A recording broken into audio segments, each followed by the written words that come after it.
It's been great, man. Like, especially the last few weeks, we've had almost, if not 100% return patients, all with good results. Good results meaning they're feeling better. My pain's completely gone. I don't care what the MRI showed. Well, I think you saw the picture last night. The worst disc bulge I'd ever seen, and to see the difference in his MRI, I was like, wow. Like, it was. And was that after 6 months? 6 months. 6 months. Yeah, that was amazing. This bulge was huge. Usually I never see anybody's as worse than mine. Hard to top, huh? I just saw this and I was like, oh, wow. You know, like, and you don't know.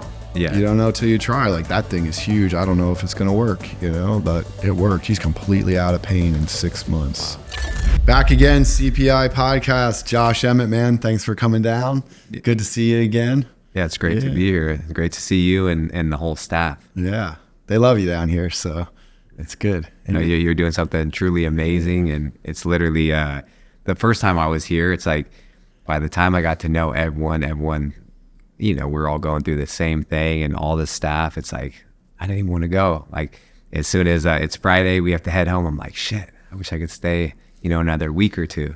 Yeah. Well, you're always welcome. You can stay as long as you want, buddy. So we'll get some more tacos. Thank you. Always. Somebody said this to me, like, I don't know, a couple months ago. A patient was leaving. He goes, "This is the only hospital I've ever been to that I wish I could come back sooner to." Yeah.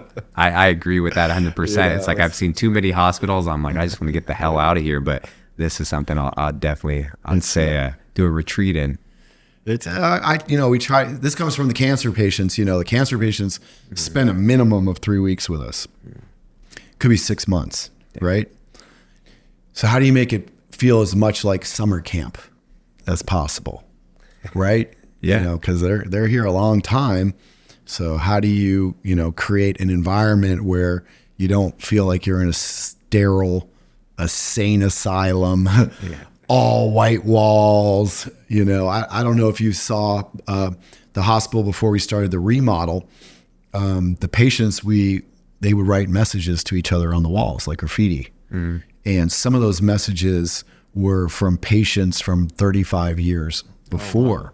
So we did a huge survivor reunion some years back where we brought back patients that were still doing well and still living from the old days of the hospital from before we bought it. And so we brought them in, and they came in while new patients were there.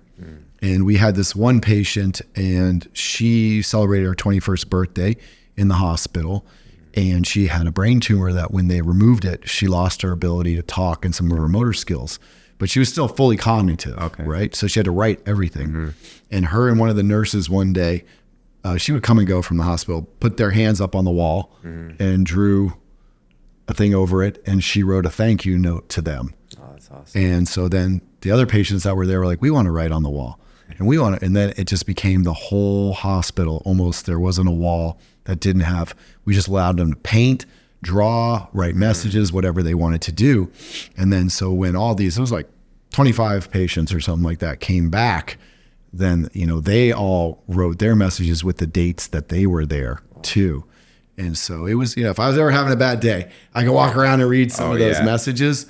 And, you know, that was something that at first the staff was kind of like, oh, this is graffiti. You know what I mean? I was like, hey, you got to understand, you know what I mean? Yeah.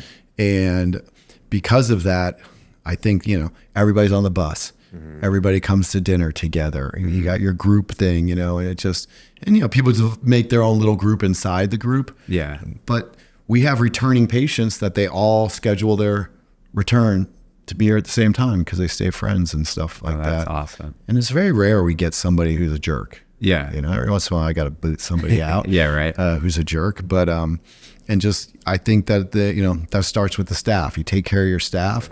They're happy. They're good people. They're going to do a good job with the patients. Yeah. And I was fortunate enough while I was at the hospital to see those walls. Cause when I got my injections, I was walking around the hallways, you know, stiff as hell, but just reading all the messages. And yeah, it's definitely, when you think you're having a bad day, you know, it's nothing. So I'm I'm stiff, I'm here getting better, but it could always be worse. So got it. Yeah. Are they still on the wall, or did you guys cover those up, or are there some? So, you know, the floors that have been remodeled is gone, but we had a patient who was a photographer. Okay. And he offered to come in and take pictures of all of them. So he took pictures of all of them and contacted some of the patients, and he's working on like a coffee table photo album of it for us. You know, because we had to knock out walls and stuff like that, would look kind of weird. You know, like, oh, here's this old wall, you know, with some writing on it. But yeah, I mean, there's just no way to keep it. You know what I mean? There's just no way to keep it. And, you know, who knows? Maybe people write on the new walls. We'll see. Yeah, right. Something like that. See. But it was definitely something that made the hospital different. You know, with the cancer patients, did they ever go on like outings, or are they just kind of at the hospital for the most part? We would have different tours for them to do on Sundays, and depending upon their health, you know, there's some patients that can't leave the room. You know, Ed, my business partner, had a genius idea one time to start bringing in musicians. So our other friend, John Satterfield, he started a charity, and he's very well known in the country music awards world. And so he would grab his country music friends. Some of them were super famous, big time artists too. And they would come down and at lunch every day play live music. And then for the patients that were too sick to leave their room, then a couple of the musicians would go and play live music. You know, music's healing, right? Oh yeah. You know, 100%. So, and we'd have different artists. We had a girl, Isha. She does some of the paintings that are up at the hospital. Her brother-in-law was treated here, did really well. She wanted to come back and give back. She would come back and we do art therapy. And so they would do different art projects. And the old top floor of the hospital was set up like a family room. We had couches and TVs and a bookcase and music instruments. So it was a place where all the patients could go, and they would, you know, it felt like you were in a living room somewhere. So just trying to not make it feel like you're stuck in a hospital. Just a hospital, yeah. And so a lot of that when we were doing the stem cell thing was like, you know, first of all, the culture of the staff was to not treat people like they're in a hospital. And, you know, I just think it's like really kind of come through into that, and it's great. People love it, you know, all the time. Yeah, I can attest to that. And just like you said, that it's all about the staff, and you guys take great care of your staff. And man, it seems like everyone loves their job. Even just, you know, driving around with the drivers, I love just chatting with them, and they talk so highly of you guys, and they literally they love it here and love their jobs. And you don't hear that much, you know, you really don't hear that much. Yeah, well, if people don't like it, we encourage them to find something they like, you know, not in a bad way. No, but, yeah. You know what I mean? We don't want people here that are just here working a job. Yeah. We're on a mission. Yeah. You know, so it's, you gotta be with it, you know, 100%. And it's good. It's really good. I'm very protective of my staff too. No, I can tell in your talk yesterday. Don't mess with the staff. But no, that's amazing, man. You know, every once in a while you get somebody that wants to give the staff a hard time. I gotta have a little talk with them. Send in the enforcer. Like, I gotta be like, you know, I don't want to tell Scott Papa he was being an asshole to me. No, you know, like, and you gotta be a pretty big jerk. Yeah. You know, you gotta be a pretty big jerk because things run so smooth and things are so good. You know, it's hard to complain. There's not much you can complain about. You gotta kind of look. I feel but I'm open to criticism, and we can fix things. So and even talking to one of the drivers, he was just saying like, even when they do get someone that's, you know, not the nicest, he's like, well, we totally understand because they could be in pain. And even just that, I'm like, damn, like he's like, no, we understand. We don't take anything personal. And even that's amazing. You know, it's just the understanding from, you know. That's the Mexican culture. Yeah. Okay, that's the Mexican culture too. You know, we're so lucky that we're down here. It's just such a caring culture. Yeah. And it's just different, you know, it's like all the doctors are giving everybody hugs. All the nurses are giving everybody hugs. And it's just that family vibe. Yeah. You know, families feels to me it's just way more important here than it is on the other side, you know. Yeah. So, that's cool. But speaking of family, we got your mom down here. Yeah. Yeah. Thanks for trusting us with taking care of mama. She's awesome. It's Mother's Day is coming up on Sunday. So I was like, man, this would be the perfect Mother's Day gift. And she's done so much for me, obviously. And it's just the least I could do, you know, just want to get her healthy and just feeling great. She's a healthy lady, and she's, you know, very active and stuff like that. But I just want to prolong everything. And might as well, you know, she does a lot of things for like anti-aging and different modalities, and just for longevity. And why not come to the best stem cell place in the world? And yeah, it's great. Yeah, I mean, a good dose of IV stem cells is good for anybody. I mean, I feel great. Yeah, and she's having a blast right now. Like every day she wakes up, she's like, "Oh, yesterday was amazing," and I'm like, "Every day's amazing here at CPI," you know, honestly. So yeah, she's having the best time, and yeah, it's fun to get to watch that and just see how happy she is to be down here. Yeah, that's great. I'm glad we had a good dinner last night. It was fun. No, that was fun. It was fun hanging out. Good food, good people. You can't beat that. The food here is amazing. I keep telling people, even some of the new people going there, I was like, Lorenzo's, I was like, it's so good. And they were just thinking, I'm like, oh, it's across the street. And they didn't believe me. And then when we walked in there, like, they looked at me like, oh, you were right. I was like, what's it lying? Like, they probably thought this guy doesn't get out much or something, you know? And then they walked in, they're like, okay, I can see. They don't know you're just all over Europe, right? Yeah, right? Yeah. Like, so I'm like, I am a big foodie. That's my downfall. I was like, Lorenzo is so much nicer than like they do better than some of the places in Vegas on the strip. Like, oh yeah. Yeah. The steak there. Oh, the best. So good. Everything is. I tried the bone marrow taco. You know, if you're coming down to CPI, just come hungry. That's all I can say. Oh, yeah. Because we're going to eat while you're here.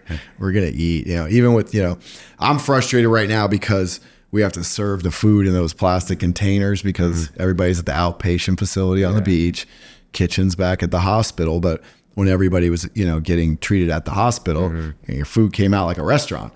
On a plate, everything hot out of the oven and stuff like that. It's still really good food. Oh, yeah. We have to have the best quality food, all organic, fresh caught salmon, things like that, because we're feeding cancer patients and we have to make sure that they're eating super healthy. But it does frustrate me that they're in these little plastic to go things. Long, right? Like, you guys we're getting close. We're getting really close. Yeah. When you go over there, I'll give you a little tour. I know I'm excited to check it out because I've seen the pictures and it looks amazing. It looked nice when I was here 5 months ago, but some of the staff was telling me the genomics lab upstairs is coming together, and that's been really cool to see. When we get that genomic testing, when people can get their DNA sequence, we can check. People talk about anti-inflammatory diet and stuff like that. Well, how do you know? You know what I mean? So giving people their nutrigenomics, their pharmacogenomics, having that list of what's good for me and what's really good for my DNA and what's not. And that, that stems down from the cancer patients, not about, for them, it's more about sequencing the DNA to see which treatments will be most effective for them. But for the stem cell patients, to know like, hey, it was what I'm eating. Is this supplement really doing what I think it is? Is it really good for me? It's going to be powerful. And I think especially for high level athletes like yourself, hey, is doing this, is eating this, is this supplement really making me be the best fighter I can, the best athlete I can, or is it damaging me in some way that I might not notice because I'm training so hard? Yeah, because even with that, everyone's different, right? So depending on how you respond to really anything, right? And, or are you absorbing most of it, or is it legit? So I'm really interested to hear more about that and learn more about it. It's coming soon. We're getting close, finally, man. Whew, after that hurricane setback, man.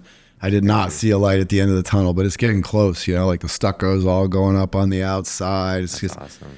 When you can actually see the progress, happening, it sure feels a lot better than just like looking at it like, oh, it doesn't look like anything's changed. And I know it's doing something like, what can I do? There's a never ending list of things to do. So, but you're back down here. We had a little bit of a mixed bag of tricks, right? Some things are going good. And then, you had that bone spur, right? And you ended up getting surgery. And, bone spurs, sometimes they can dissolve away, but it's worth a shot, Get some stem cells in there, see if it fixes it. But in your case, didn't happen, huh? Yeah, not for that one. I think it was just too far gone. But I did all my joints. I did my knees, hips, shoulders, a lot of stuff from, the cervical all the way to the lumbar. What did I do? 18 or 20 injections down my spine in January. And so with my neck, it is feeling better because I used to only be able to go to about here with a lot of pain. And now I can go much further down. So the range of motion after 5 months is doing better. So I can't wait for another, 6-7 months, or, just to see the improvement. Yeah. And certain, my right knee and my right shoulder is feeling much better. I still have some pain in the left shoulder and knee, but, I'm a true believer that it will get better. And I truly believe in this. So that's why I'm here. And I'm looking forward to the next visit already. Yeah. Oh, it's step by step. Yeah. You put your body through a little bit of punishment, huh? Just a little bit, But you put more punishment on bodies than you have taken it, I would say. Right? Yeah. I like to be more the hammer than the nail. You're the hammer in that last fight, that's for sure. I was there, man. Yeah. So it's a process, It's you've been there twice now, where I come in and I talk to the patients, and of course, we all want things to happen fast. Of course. I really try to talk to people about longevity. Can you get back on the mat in 30 days? Sure. Yeah. Go ahead. But like, if you're trying to regrow some cartilage, and that stuff grows, it's soft. You're going to grind the stuff away, faster than it can even possibly grow. Even, using chondrocytes. Chondrocytes makes the stem cell, makes the cartilage grow back faster and stuff, but it's got to mature, it's got to take time, and I get it. I want stuff done yesterday too, especially on that remodel. But unless you're a professional athlete that's getting paid, it's crazy to me how people can't take a short period of time to take care of themselves so that they can extend out better living, better health. But and even for the sport, and how some people are, No, I get it, quality of life, but it's like if I just had a regular job, I would take the time, and I followed the protocol to the T. I didn't do anything for 90 days, and I think that's why I am responding well to some of the stuff. But with this one coming up, I'm still going to take my few weeks off, but I was just going to ease into PT and ease into a few things, because I would like to get back in there and fight before the end of the year. For sure. Not anytime soon, but you will be. I think you can. One thing, since we started this data collection, so we want to publish the data. We want to get these stem cells FDA approved. We're in the process of becoming an FDA trial site at our hospital to speed that process up, and to also do trials for other companies. And so one thing that I've, so since we have almost everybody comes back now, we give them free MRIs, and I bribe them with free stem cells to come back, because people will be like, hey, I'm great, everything. I'm like, hey, can you come back to TJ so I can get an MRI? Yeah. Because you can't just get a random MRI anywhere. That's not acceptable data. It has to be the same MRI, the same radiologist. Everything has to be the same. And, MRIs aren't an exact science. There's some interpretation to them. And so, but one thing I've really noticed, because at first we just did 90 days, and then we had people that would come get hurt again or whatever, they want to come back, and we get, hey, can I get an MRI 8 months later? And we're saying, oh my gosh, all this new growth, more than 90 days. Saw that in my back. My 90-day MRI, some improvement, completely out of pain. My 1-year MRI doesn't even look like the same back. The discs look radically different. And so we're like, okay, let's start bringing people back at 6 months. Oh, we're seeing more at 6 months. Okay, let's start bringing people back at a year. I might start going 18 months. I might call up some of my old patients like, hey, it's been 18 months. Can I give you some more free stem cells to come back? Yeah. And hopefully someone will say yes. But what we've noticed is that the second time around, not a doctor, not a scientist, but I feel like your body's used to putting those stem cells to work. It's not foreign anymore. And people can get right back into things a lot quicker. Oh, wow. Okay. That initial healing response isn't as intense. The swelling isn't as bad. The stiffness isn't as bad. And those cells are already converting into tissue. Okay. And I feel like you can get, people do all the time. People are like, oh yeah, a week, I was right back, picked up where I did on physical therapy, training jiu-jitsu, playing tennis, wherever I was doing. I'm not seeing the flare-ups I was at the beginning. So, and in my experience, guys like you that, we tear our bodies down, we build them back up, they tend to do the best. Respond better. And that's what I was I kind of jinxed myself. I was like, I don't swell ever. And then I did have a little flare-up. and it was on the knee that I actually had. Knees surgery always on. flare up. But it was good though. It wasn't anything like, my experience wasn't too bad. It was just a little swollen, and then it, with like a handful of days of like Tylenol and just ice and stuff like that, compression, like 5 days or so, I was kind of back to normal. So I'm like, at least I know they're doing something in there, And 5 days is a pretty big flare up. Most people's flare up's like 1 or 2 days. So it was going down, but it was just like I continued to ice it and just do everything, but it wasn't. It's your body saying, bad at all. Slow down, tiger. I wasn't doing that. Slow down, tiger. So yeah, well, that's good, man. That's really, it's been great, man. Like especially the last few weeks, we've had almost if not 100% return patients, all with good results. And good results meaning they're feeling better. Maybe somebody's MRI doesn't show like a ton of growth or but my pain's completely gone. I don't care what the MRI shows. We had, I think you saw the picture last night that Lola had the worst disc bulge I'd ever seen, and to see the difference in his MRI, I was like, wow. Like it was. And was that after 6 months? 6 months. 6 months. Yeah, it was amazing. This bulge was huge. Huge. Never seen one. Way worse than mine. Usually I never see anybody's as worse than mine. That's hard to top, huh? I just saw this one. I was like, oh, wow. And you don't know. Yeah. You don't know till you try. Like that thing is huge. I don't know if it's going to work, but it worked. He's completely out of pain in 6 months. Wow. Yeah. And that's life-changing, because I know just from being in so much pain, it's like nerve back pain, so debilitating. Oh, it's so bad. It's like that's the one that gives you the dark thoughts at night. Or just, I was going to say, I can tell, like, even just from my PT saying a long time ago, before they had certain, surgeries and hips, he's like, people would just lay there in bed and they could die. And I remember telling my wife, I was like, I can see why people would just lay here, because certain things are so damn painful. And it's like when you're sick, you would pay anything to get your health back. And I feel like it's the exact same thing with injuries and just like chronic pain. Yeah. Right around before my 50th birthday, I was bad, man. And I had some days where I was like, somebody come help me get out of bed. Like I can't even roll over to shimmy out of my bed and stand up. I'm in too much pain. I need someone to help me up into a hot shower so I can loosen up. And you have thoughts, you're like, okay, I'm not even 50. I'll be 50 this year.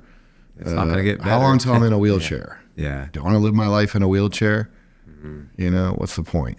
Yeah. That's what you say to yourself. Yeah. Right. Yeah. You're not going to act on it or anything, but you could definitely, see, I've had the unfortunate experience of seeing cancer patients that are just in so much pain. Like you're like, oh God, how is this person? Like I feel like a wimp. Like, I just me and my back over here. Like so that's a blessing of working with cancer patients. Like no matter how bad your day is, you go sit down, talk to them for a little while, and you're like, what the fuck am I feeling sorry for myself? Exactly. Or like, why am I upset? And I want to go home and sleep in my bed. I can pretty much eat whatever I want. Yeah. And I don't have to worry about it making me sick or causing massive swelling and having to get my stomach drained and things like that. So it's a hard job, but it's a good one too. You know what I mean? A lot of life lessons working with stage 4 cancer patients. Yeah. Because how long have you guys been operating? How long has CPI been open? Is it? Well, so the hospital CHIPSA is about 40 years old. And in 2014, we started the process to reopen it and buy it. It'd been closed for like a year and a half. Okay. And that was to treat Ed's mom with her autoimmune issues. And so we reopened. I believe our first patient was August 15th, 2015. Okay. Oh, wow. When we got it reopened. It took like a year to reopen it. Okay. It was a battle. Yeah. And so, I've been here ever since.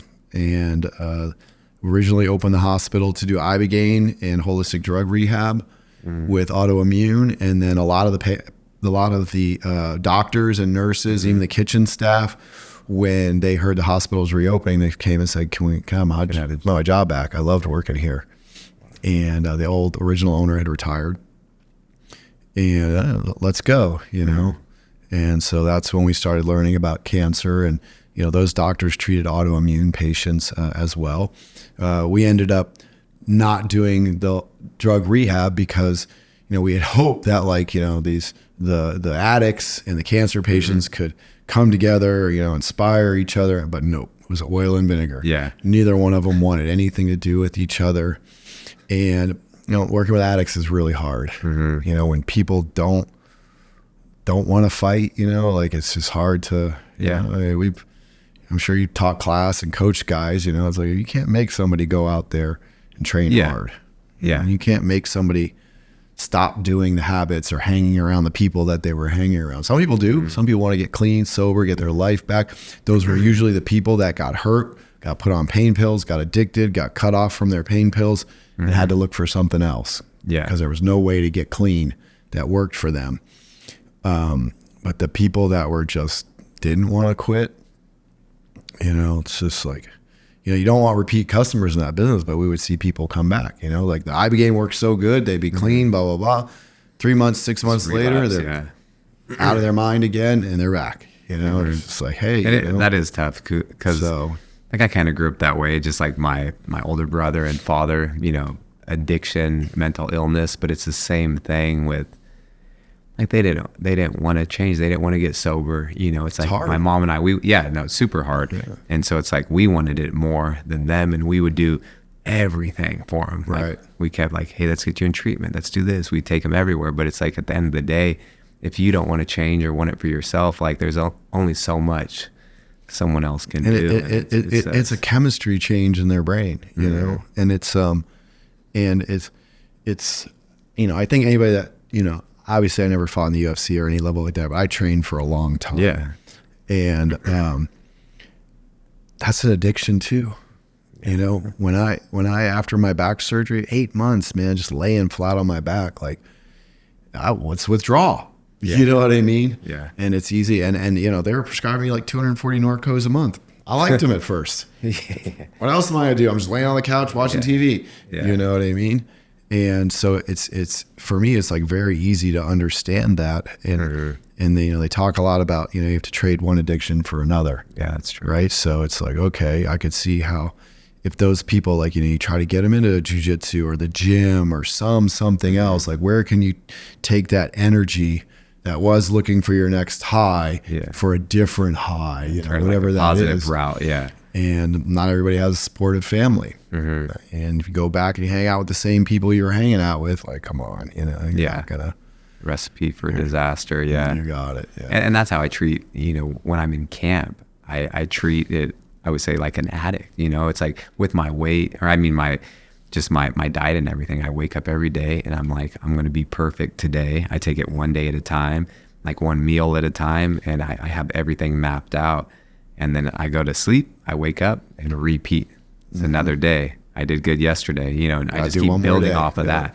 And then by the time, you know, 10, 12 weeks had passed, it's like I'm making weight, and then, hey, I'm fighting tomorrow night. Right. But it's, you know, when I think if people haven't been around addicts or understand it, you know, I always, that's why I say I treat camps kind of like an addict in a certain, you know, mindset. And they're like, what? And then I just, it makes perfect sense. I don't put perfect sense to me. I don't put myself in certain situations. It's the same obsession, but instead of obsessing over, like, how am I going to get high again? You know what I mean? You're like, you're obsessing on a goal. And I think for anybody to be successful at a high level goal like that, no matter what it's, sports, money, like whatever it is that you're doing, you kind of got to have that addictive, obsessive personality behavior, but channel it in the right direction. Yeah. And maybe I do have, you know, addicted to different things like you were saying, but it's in a positive way. Yeah. Your body might not agree with you about how my body, it's going to be all right. We're a CPI, guys. Yeah, we're going to get you. We're going to get you all set up with that for sure. So, you know, it's exciting for us, you know, with this becoming the official stem cell provider of the UFC. I mean, you were down there before that. So all the guys that believed in us and came down before, They did a lot of research on us. I don't know if they called you, but they definitely called. They talked to some of the other people that have been down here. They're a big company, and they do their research and stuff. It's really cool because they could have picked anybody. Yeah. Right. What company wouldn't want to have them stamp that official seal of approval. But I feel like they won't, the UFC is the biggest, best platform in the world. Why not go with the best CPI or the best stem cell place in the world as well, Now we got to prove the gold standard. Now we got to prove it. We got to get this data. We got to publish it. We got to get it peer reviewed. It's one thing, it's one thing to be the cocky guy on the side that says I'm the best. And it's another thing to get the belt, then defend the belt, then defend the belt. You know what I mean? Yeah, so you're right. It's that's what we got to do. We got to get the belt, and the belt comes from published data, peer reviewed, scientific publication, peer reviewed, and putting that out there and let people poke holes in it, and having them, give it, scientifically give it our blessing, and then the real, the world title comes when we pass the FDA approval, and then people can, in the United States, go to their local orthopedic, get our specific stem cell there, because there's a lot of really good stem cells out there. We think we have the best. Everywhere else thinks they have the best. We're just out to prove it. I think just because of our background in martial arts, there's but before the UFC, it was hard to prove your martial art was the best. Yeah. Right. Kung Fu's the best, but you never saw a Kung Fu fight a karate guy, fight a wrestler, and that's the coolest part about MMA, or it used to be called Valley Tudo, right? Yeah. And I think that's the mindset that we have, is that we have to go out there publicly and put our data out there and let people pick it apart. And maybe there are things that could be better. Yeah. Even if you win the belt, you can go back. Improve. I've won a lot more bronze medals than golds, but I won a few. And whether you get the medal or not, you're looking at that video. How could I be better? Yeah. Even the best guys. Unless you're old Pereira and you throw one punch, there's not much tape to watch there. I know, right? Shit, I just got to watch out for that. You know what I mean? There's always room for improvement, and it's been great that we had so many people that have been so successful with their treatment come back, follow instructions. Shout out to all of our aftercare people for working with those people. But like I got a guy back this week, not getting great results. Okay, well, what do we need to change? Like, what do we need to look at differently with this guy to get him the results that he deserves? And so, I don't want to say I'm happy when people come back, but I look at it as a chance to improve the process. Always looking at a chance to improve the process, and by improving the process, improve the outcomes. Well, with the FDA, what do you, how long do you anticipate before it does get approved by the FDA? Do you even have any type of idea? I think so much of it depends on us finishing the hospital. Okay, yeah. And like right now, that giant new lab that we have is getting all certified. Okay. Right. So that's one step, and then getting our own trial site in. One thing that'll be very unique about us is that we're going to be completely vertically integrated for anybody. We've done 4 trials before that weren't our products at the hospital. Okay. And so being able to have other people come in, of course, we have to have outside review board, right? We can't do our own trial, review our own data, That works great. That doesn't work. So we have to have, it's called IRB. And so we have to have that outside review board. But there's a couple of things that I think will really time collapse and make it faster for us. Because I think normally they say 10 to 15 years. Oh, wow. We'll do it way faster. Okay. One, we have our own facility. A lot of places, they do their trials at other people's facilities. 2, a lot of trials have difficulty getting patients. I think there's 26 new patients here this week, and 15 returning. So, what's that, 41 or something? Those are people that are paying to be here. Hey, you want to be in this free trial? I'm not concerned about us getting a volume of patients to treat for that. A a lot of the testing for the data and everything is in-house in the same building. So whereas other places, they might treat the patient, data collect here, then it might have to go out to multiple places to get that data, which again, slows it down. You don't have control over it. So I can't, I don't know. I would say when everything's up and operational and everything, I don't know how long it takes to get through the FDA. I've never done that. Yeah. One of my business partners, he has a company, he's doing it with a different technology of stem cells right now. So he knows what he's doing, Francisco.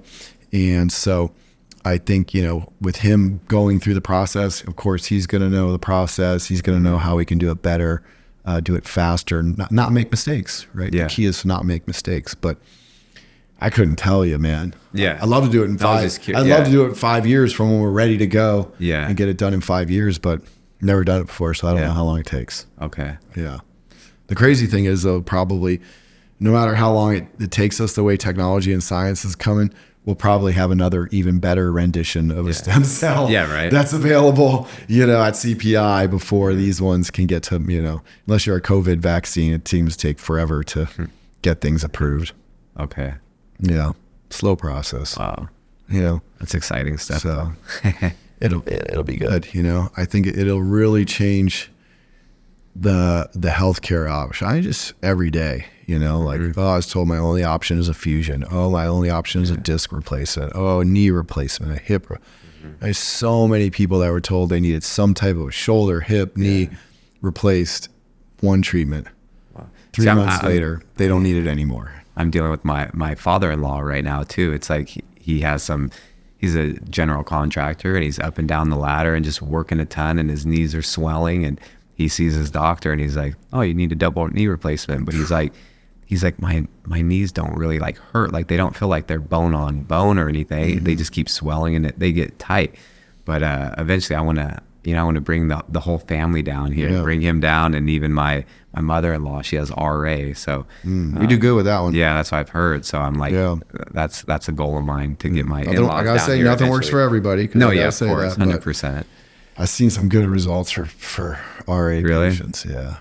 Where they're just getting less and less medication or completely off it, or both. She does Remicade. Both. So I drip every 8 to 12 weeks. I mean, Ed's mom's completely off it. She had one of the most severe cases of rheumatoid arthritis ever.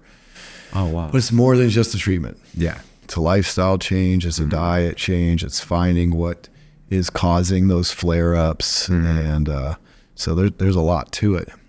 It goes back, do you really want to get healthy? Yeah.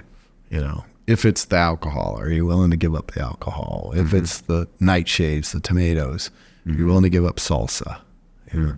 Yeah. It's tough, for people like you that understand the value of diet and everything. It's funny because I hear from doctors say, oh, diet doesn't matter. Well, that's cool. I went and did a little training at the Olympic Training Center, and they sure thought diet mattered. How come it matters then? But it doesn't matter for the normal person who's unhealthy trying to get well. True. Yeah, that's very true. My dietitians, they might if I say, oh, diet doesn't matter, I need to make 145 pounds. They would eat pizza. Yeah, exactly. Drink beer. Yeah, don't matter. Yeah, right. It's. With Ed's mom, about how long before the RA she was doing better? I mean, she came in a wheelchair, basically couldn't walk, and about a month later left walking. Now she wasn't in full remission. Yeah. I don't remember. Okay. Exactly how long, but it wasn't easy for her. She had to change her whole diet. She did tons of detox, tons of juicing.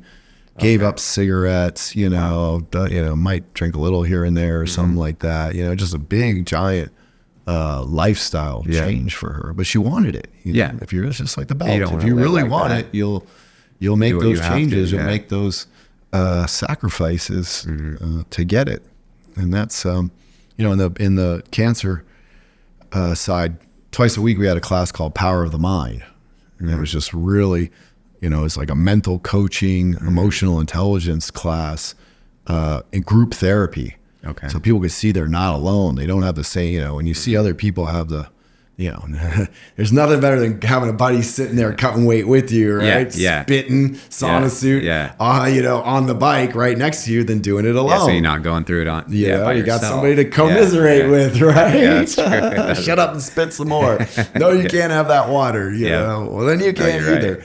Right. And so it's that's, you know, that's kind of like what it was all about. You know, it's like, okay, you know, how do you get these people to not feel alone on this journey? And when one person's, you know, we kind of had like the buddy system, like you see that person going down, that's your buddy, you know, go over there. And when you're down, that's your buddy, you know? And so the patients, you know, develop a bond and looking out for each other. Cause right, when you have those bad days, when you're detoxing or, you know, it's like any other fight. You have days in camp, you know, training before an event or tournament, where you're like, my game sucks. Yeah.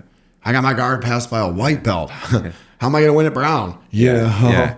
And you have days where you're like, I'm on fire today. You know, I caught everybody, you know? Yeah. And it's just, you know, knowing that it's gonna just kind of trusting the process and having an end goal and just kind of doing everything you have to do to get there. Yeah. It's I like that meditation. It's whatever, you know, that takes, that mantra. All of them put together. Yeah. And that's it's just how healing works. You know, it's just how healing works. We've had so many stem cell cases down here. We're like, wow, really? That's fixed? I have no idea why. And I'm always the first to say, well, it might be placebo.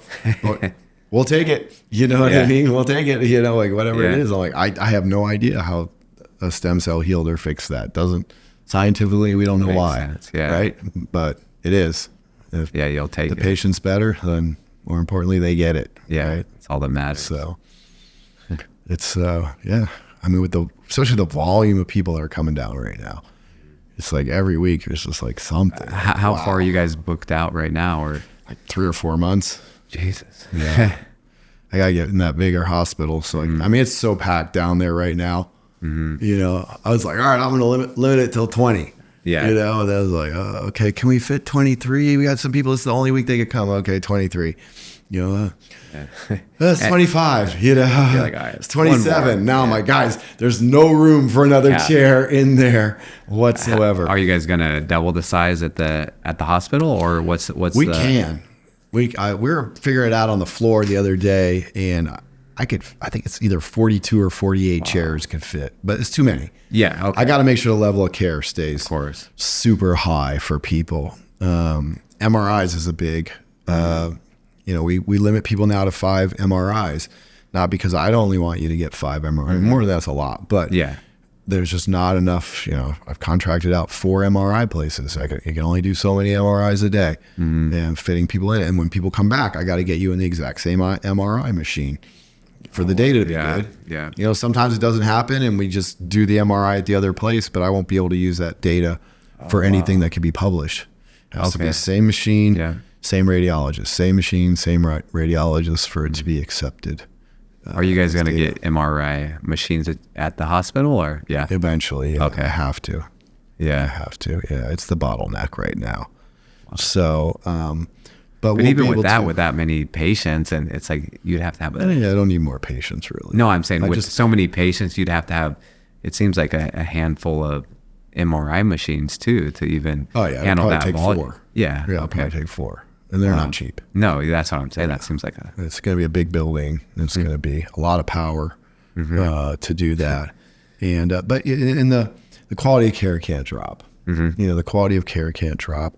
And it's just hard when people are in a lot of pain. And you talk to people that are in a lot of pain and you're like, I can't see you for 3.5 months. And you can just feel the deflation, you know, like, oh, 3 more months of laying on my back, you know, like that's where it's like, oh, all right, let's try to fit them in. Yeah. Okay. You know, or something like that. Or like, hey, I just had this surgery. I really need to get back in. And so that's where it gets hard to not make room. Yeah, add an extra chair or so. Yeah. Are you guys? You're still gonna have the returning patients? Are they gonna be included in that? However many seats the returns you decide at some point comes to an end. Okay. Once free returns, yeah. Because I only need so much data, right? and it's expensive. Yeah. You know, each person gets basically like $10,000 in stem cells, and they get what, you know, if they had 5 MRIs the first time, they usually get 5. Maybe they don't want to do 5, or maybe, you know, basically at the end of every month, we kind of total up how much we have, right? And I don't know the exact numbers of how many we're trying to collect, you know, whatever, 500 shoulders with a torn labrum of this size to that size. Okay, how many do we got? All right, we need 100 more. Okay, well then let's run it till the end of the next month. We'll get some more shoulders. How many discs? You know, how many L1, S5s? How big a bowl? You know, because you got to have like data, like similar data, to pile up together to compare to each other. And but it has to come to an end at some point. You know what I mean? You're like, no more. But now, you know, with this whole, people been coming back, you know, like 14 months out. Like, I'm like, let me get an MRI.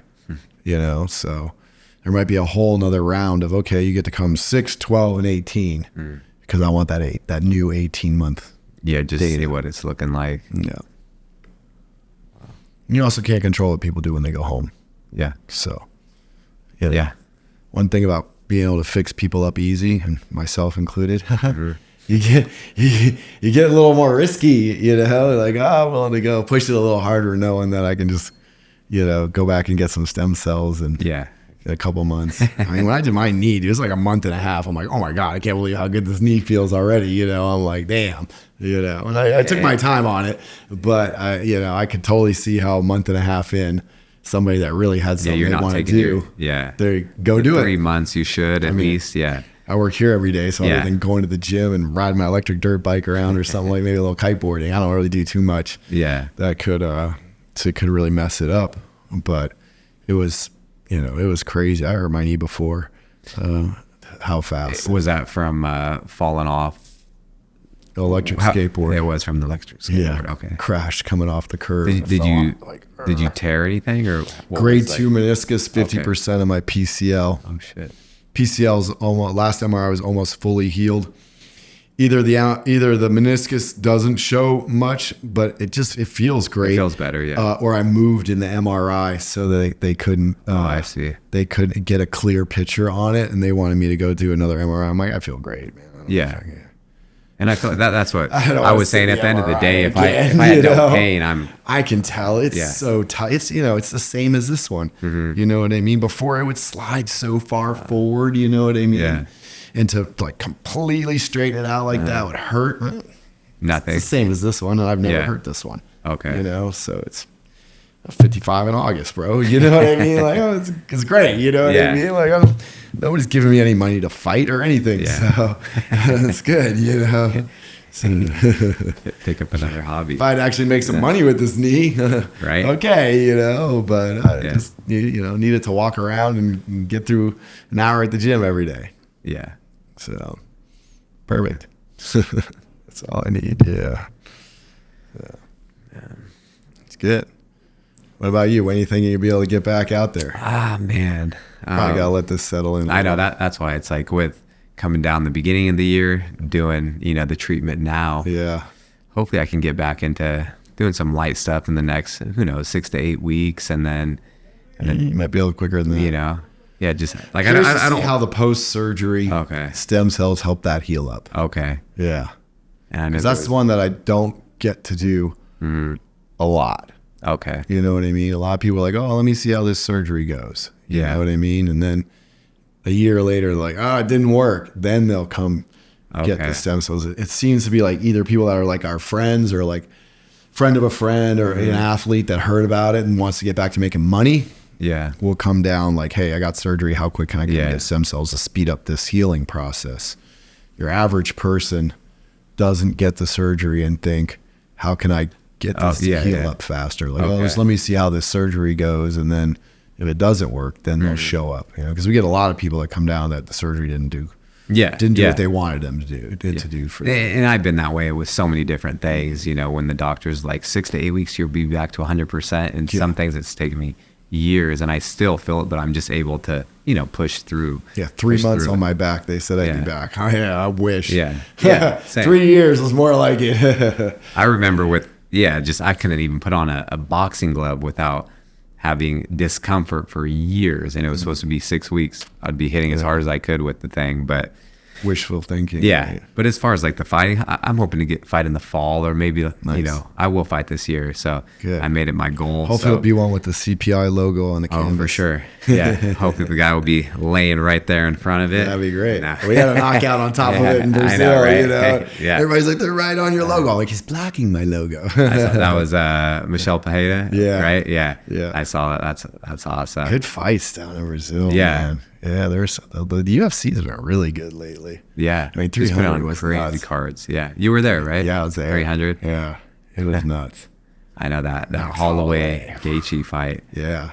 Man. Like it was exciting just, watching it on TV, but the atmosphere and the T-Mobile had to been insane. It was. It was. It's like people that haven't been to a live fight, they have to go because it's just the atmosphere is different. It's like, it's electrifying. I've been to like over 100 UFCs now. And for a while there, like I just started liking it better, listening to Joe, watching it on TV. But if you get some good seats, like not necessarily floor. Floor is only good like the first 3 rows. Yep. Otherwise, you're just doing this. You're going to need stem cells in your neck after a while. But that first tier, like the top first 20, 30 rows where you can see over the bar into the cage, but you can also look up for the replay on the screen. Yeah. Epic. I always say like right behind the journalist, on that, basically what you're talking about, the first tier, your eye level. And sometimes eye level, I find it's hard to see into the cage. So I prefer to actually be like, maybe I got old man eyes. I prefer to be just where I can look over the bar, right down into the cage, like the front of second tier. And UFC, they hooked us up with some great tickets. Yeah. So they have to. Main sponsor. No, they don't have to. They don't have to do anything. They don't have to. But they don't have to do anything. So I appreciate anything I get. UFC's been really good to me over the years. Good. I remember the days when Donna, Dana's assistant, would call me up and be like, hey, I got 10 seats that need filled for the prelims, you can have them if you get bodied. We'll be there. I'll come get them. I'll be there before the first prelim. Make sure there's no empty seats in that front area. And so it's changed so much since back then. Yeah. I went to the first UFC that the Fertittas ever did. Oh, really? In New Jersey. Yeah. Oh, wow. And interviewed Dana for Grappling. I used to work for Grappling Magazine. Interviewed Dana for Grappling Magazine for that first one. And then, back then they had to court the martial arts community. The martial art, onthemat.com right now is the oldest martial arts website on the internet, only because the 2 that were there before me went out of business, went away. Mine's still there. And, we did a lot of traffic back then. It was pre-Sherdog. Pre-MMA.tv. Wow. First it was submissionfighter.com. Then it became mixedmartialarts.com. Then it became MMA.tv. Okay. We were before all of them. Wow. Yeah. First downloadable, wasn't called MMA, Valley Tudo match ever on the internet was on my website, on the.com. 120 pixels by 240 pixels. Like a postage stamp. Yeah. You know what I mean? But we didn't have, there's no high-speed modem. You put your phone in the thing and you wait all night. You download this little 2-minute clip. That's insane. Yep. So literally there since the beginning. So back then, I had a big email list. At that time it was probably 30, 40, 50,000 people. Wow. Like, hey, come to the fights, write a review on it. We'll give you some tickets. Can you blast this email out? Can you put this banner on your website? Because the mainstream wasn't covering it at all back then. It was only the real fans. Yeah, the real fans. When did the media, I wonder, they start covering it like the way they are? Like Tough.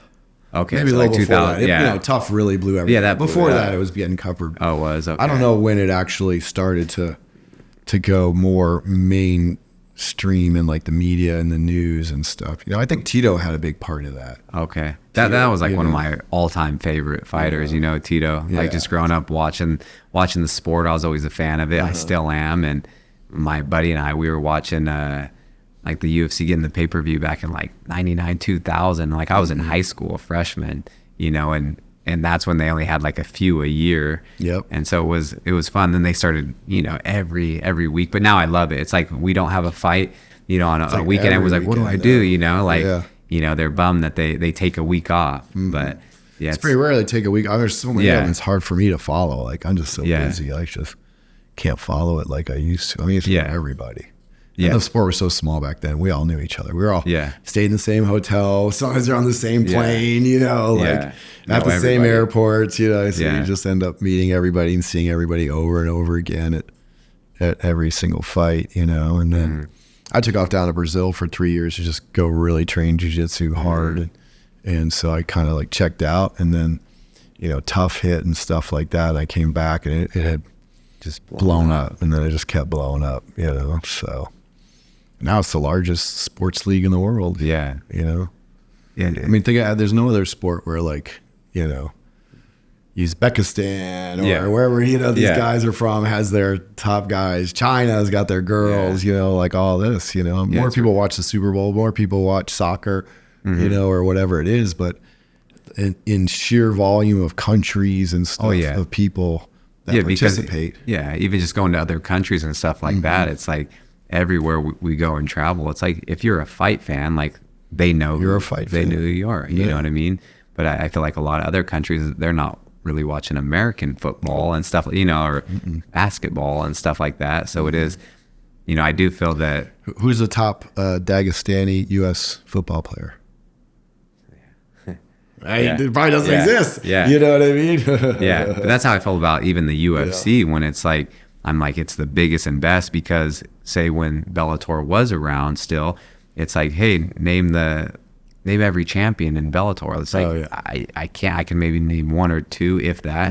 You know, it's but the UFC, I can name everybody, and I can name basically the top 10 in each weight class. Household names. Yeah. You know? Even Conor was a huge part about that. Yeah. You know, like I had surfer friends that never watched the fights. Like, what's up with this Conor McGregor guy? Yeah. You know, like, you know about Conor? You know, like, so. Yeah, it's even people that they've never watched the fights, but when I say I fight, they're like, oh, are you in Conor's? I feel like Tudo was like the first big one guy like that I could think of that really like kind of crossed into the mainstream people knowing who he was. Liddell was really Liddell big, for sure. You know, started doing Hollywood stuff and things. You know? I even know just Rampage said he was huge over in Japan. You know, he was like a superstar. Well, Japan's a super fight thing. Yeah. You know, I never got a chance to go to a Pride. That sucks. See, I wish I could have done that or gone to those super domes or. Yeah, but like that culture, they, you know, they love the fighters. You know, to me, it's when there's people that like, you know, friends or something that know not involved in the fight world at all, but they know who Tito is, or they know who Chuck, or they know who Conor. You know, they know who these, you know, Sugar, like these people are that have like crossed that barrier beyond fight fans to have fans. Yeah. Yeah. Just becoming like, superstars and just well known all over the world. Yeah. Yeah. But Conor, definitely the biggest ever. I don't think there's going to be anyone like Conor. You know, who knows? It's going to be like, somebody we'll see. that takes it to the next step, but he definitely. He cranked it up. Yeah, big time. He cranked it up hard. You know, big time. Those Irish fans in Las Vegas would get crazy. I was at Conor Khabib, man. Whew. Oh, wow. I never seen so many fights in the crowd in my whole life. We were in that Bud Light, you know, like a little VIP Bud Light booth. What do you call that area? You know what I mean? And I was there with this girl, and like afterwards it was like chaos. I'm like, we're going to hang out right here for a little while. Let this crowd dissipate. You know what I mean? And they were carrying it out onto the strip too? Or Oh, yeah. And so we probably waited a good 20, 25 minutes. And then we came, you know, it's up on the second floor where it is. We came down the escalator, and you probably saw this. It was all over the internet. There was like a massive fight of like 20 guys right in front of the concession stand. And we were like, oh, I'm like, grabbed her hand. I'm like, we're going this way. You know what I mean? Let's get out of here. And then people recorded it on their phone. And I saw that exact fight that we walked by. It was like going viral all over the place. That's wild. And I was like, you know, like, let's skip the after parties tonight. Yeah. It's going to get crazy, you know. So we just went back to the hotel and chilled. But I made the mistake of staying at the MGM Park Grand, the one right across the street. Yeah. I thought it'd be nice. I actually love that hotel just you do? because there's no This is like dumpy though. You know? It's like just because no smoke, and it's like it's you know, it's I don't know. That's mainly Compared when to the I'm other fighting. MGM, though, it's not that nice. Yeah. No, you're right. It's not where you bring a girl to impress her. But yeah. Yeah. But it's convenient. Yeah. It's convenient. It's right across the street. Yeah. It's a quick trip. Just Nah. walk right over there. But it's been great to watch the growth of the UFC. I mean, from like I first started, the Gracies were running it, Yeah. And then SEC came in, and just So wild, watch like that. how long you've been doing this and being a part of it, and just like all the people you know. I watched I think the third one live on pay-per-view. Wow. First two, my friend Rob came over with VHS tapes. You gotta watch this shit, man. I'm like, all right, I was living in Huntington Beach. Yeah. Came over. I'm like, oh my! And he was a blue belt already. He had found out about Gracie Jiu-Jitsu some other way. Oh wow. Okay. And he was already training. He got me into Jiu-Jitsu. Rob Carter. Okay. And he's like, this is what I've been telling you about. Like, oh wow, yeah. See old Hoisey in there doing his thing. I know. I remember all the VHS and going to Blockbusters and Hollywood Video and getting them, and yeah. We used to go to the Asian video markets to get like the Japan Valley Tudo, like all the ones that were before Pride. Okay. Because they had them there. They're all in Japanese, but I missed out on those. Yeah. It's a different world. Yeah. Have you ever seen any of the old Sao Paulo Valley Tudos from? I don't think so. Like no. Pele and Macaco. Like I've heard of them, but no, I haven't seen them. Can I find it on YouTube? Probably. I'm sure I could. Yeah. I'll check it out. Different, bro. Yeah. No gloves. Wow. No time limit. No rounds. Mm-hmm. So it was just till they just finished them. Just battling it out for 20 minutes, gloves. 25. No gloves. Yeah. No gloves. That's wild. Yeah, I mean, MMA gloves came late in the scene. Mm-hmm. Yeah. I remember just, watching the stuff, no weight classes and that. No weight classes. That's bizarre, but yeah. But even with like the Masvidal has the bare knuckle MMA now. Yes. What do you think of that? It's kind of going back to the roots. Yeah. There you go. Kind of going back to the roots. Yeah. So there you go. I mean, back then, jiu-jitsu was king. Mm-hmm. Yeah. Because eventually somebody's getting tired, you're ended up on the ground, and if you didn't know how to get out of mount, or it's how to get out of neon belly or whatever, you're done. Yeah. Or even you can control a guy so good and guard, and you have to punch a lot differently with no glove on. Mm-hmm. So it was, no one knew jiu-jitsu. Yeah. Jiu-jitsu for the longest time was a superpower. Yeah. So back in the early 90s, you walk into a bar, you don't know the guy, he doesn't train jiu-jitsu. I don't whoop this dude's ass. You know what I mean? You don't even know what's coming. You know what I mean? Like, just wake up. What happened? First time you roll around with somebody that's a decent at submissions, you never even seen one. You're dead. Yeah. I remember even just coming from a wrestling background, and it's like I go into the gym to start training jiu-jitsu, and I'm shooting double legs with my, my neck straight up, and Oh, you can't remember how fast I tapped, Then I learned real quick. You give him the single leg and roll omoplata. What's that? It's a humbling thing. And it's even when people are just like toying with you, and you can tell they're not trying hard and they're just playing around, and it's like they can do whatever they want. I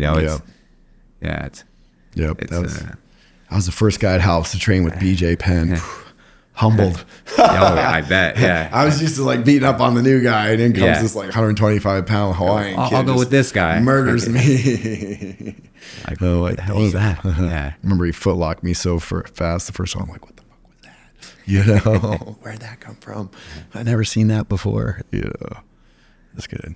Yeah. Different days. I know that's how it's better now though. Yeah, it is better. Even with like Chris Holdsworth, he's my friend and coach, and it's like you sponsor him, and he talks so highly of you, and it's like he's so damn good. So like, good. He's so good. Yeah.